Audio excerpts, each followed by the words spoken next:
Hello, Reddit. This might get long, but I really don't know what to do, and the fantasy of taking revenge is taking over me more and more with each passing year. I'm a 25-year-old woman, and I was born as the result of my mother's 15-year-long extramarital relationship with my father.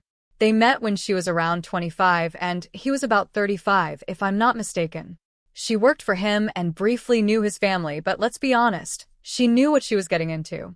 By family, I mean she knew he was married with 2 children. They quickly started an affair. My father was, and probably still is, a very abusive person.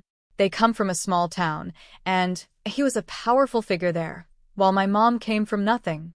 After a few years of this relationship, he started to become more and more abusive.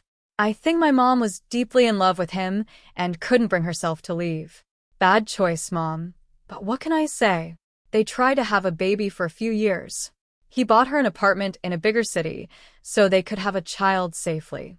She had a miscarriage, then they tried again, and eventually, they had me. He didn't come to the delivery. He came to meet us 2 weeks after I was born. What the fuck? He didn't allow her to put his information on my birth certificate.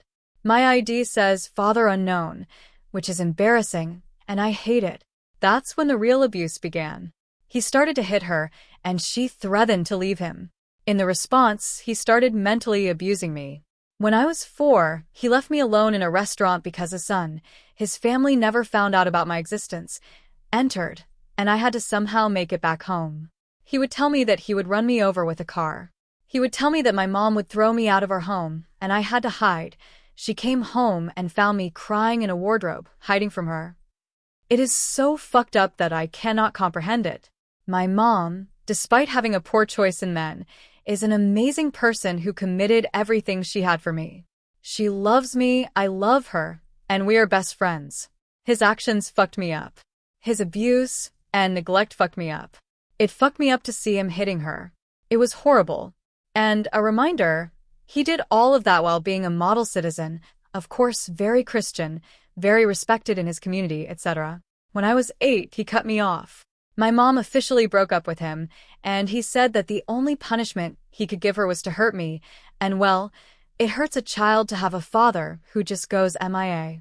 When I was around 10 years old, I was terrified to go home every day after school because I was scared he was going to not to write it here but to do very bad things to me, don't even know what, and I cannot really remember if he did anything in particular that made me so scared of him. But I was so scared. And there has to be a reason. I hadn't heard from him for years, and I was still so scared. When I turned 18, my mom suggested that perhaps I should meet him. For like a coffee or something, to one more time try to decide if I'd like to keep in touch, etc. He surprisingly picked up the phone and agreed to meet. We did, and it was the worst ever. I couldn't call him Dad, which was what he expected. He looked at me as a woman. I felt gross. I could feel it. Makes me want to puke when I think about it. He asked me if I wanted a car. I said I dream of a Mini Cooper, but I know I could never afford it, to which he answered, "You know why girls like Mini Coopers? Because they shake so bad when you drive over a hole that it gives you an orgasm." I imagine your faces now, dear readers, and yes, mine was similar. Never saw him again. At the moment, I am a 25-year-old woman. I make good money, I live abroad, and I am rather successful. And now he is a weak, old person. Every day, I fantasize about hurting him. Not physically, of course, but fuck, I wish he was as scared of me as I was of him when I was a child. For years, I wanted to just go to his house, knock, and say hi to see him shit his pants. But I didn't feel strong enough. I was too young and too scared. And now that I have the balls to do something, his wife has just passed away. I hope she has a way better life on the other side than she had with this asshole. But there are still his sons. I want him to be scared. I want him to worry. They will find out. I want him to be scared that I will come for my inheritance. I want him to feel the fear I felt as a child. The only worry I have is that he will come for my mother, but I think he is too old and weak to do anything. I fucking hate him. How can you do this type of things to a kid? Am I the asshole here? What would you do?